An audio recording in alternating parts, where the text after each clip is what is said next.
We all have an inner critic, a voice in our mind that whispers, or sometimes shouts, negative thoughts, doubts, and fears. It's that nagging presence that tells you you're not good enough, or no one will care about what you have to say. While it may feel like this voice is trying to protect you from failure or embarrassment, it often does far more harm than good. The inner critic thrives on keeping you silent. It convinces you to hold back, to doubt yourself, and to play small. But silence is dangerous.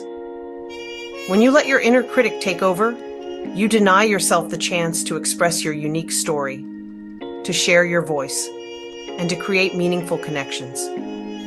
You also rob yourself of the joy, growth, and freedom that come from embracing your creativity.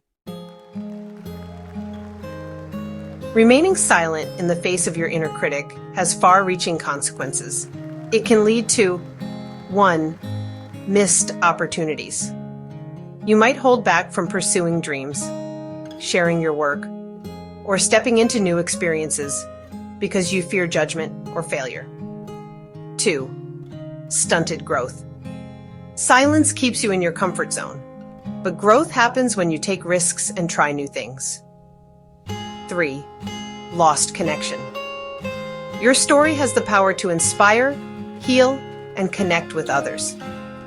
Staying silent denies the world the gift of your perspective. 4. Inner conflict. The longer you silence your true self, the more disconnected you may feel from your passions, purpose, and authentic self. The first step to quieting your inner critic is recognizing when it's speaking. This can be tricky because the critic often disguises itself as logic or practicality. Here are some signs to watch for. 1. Negative self-talk. Thoughts like, "I'll never be good enough," or "Why even try?" are telltale signs. 2. Perfectionism. The critic thrives on unrealistic standards, convincing you that nothing is ever good enough to start or share. 3. Fear-based thinking. It might say things like, "What if I fail?" or "What will people think of me?" These fears are rooted in insecurity, not reality. 4. Overgeneralization. The critic often uses sweeping statements like, "I always mess up," or "I'll never succeed." Pay attention to the tone of these thoughts. Are they harsh, discouraging, or dismissive? That's your inner critic talking. The inner critic's power lies in its ability to mimic your own voice. It often repeats messages you've internalized over time, whether from past experiences, societal expectations, or moments of insecurity. Because it feels familiar, it's easy to mistake its words for truth. But remember, just because the critic says it doesn't mean it's true. To silence your inner critic, you must first shift your mindset and take intentional steps to reclaim your voice. Here's how. 1. Name it. Give your inner critic a name or persona. This helps separate its voice from your true self.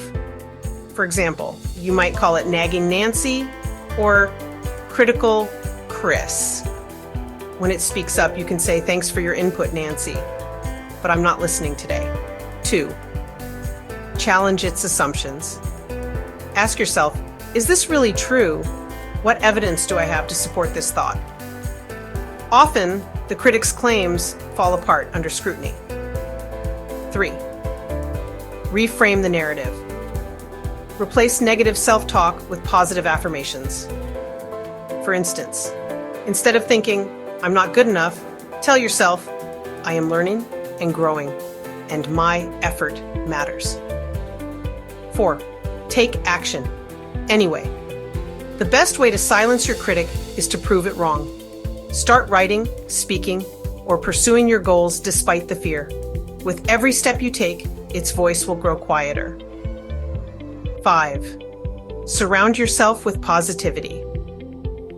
Seek out supportive people, uplifting resources, and environments that encourage growth and self-expression. Positive influences can drown out the critic's negativity. The inner critic doesn't disappear overnight. It's a lifelong process of recognizing its voice, challenging its lies, and choosing to move forward anyway. Every time you write, speak, or share your truth, despite the critic's objections, you reclaim a piece of your power. The more you practice, the quieter that critic becomes. And in its place, the voice of your true self, bold, authentic, and unapologetic. So the next time that critic pipes up, pause. Recognize it for what it is, fear in disguise. Then, take a deep breath. Remind yourself of your worth and keep going. Your story deserves to be told, and no inner critic has the right to keep it locked away.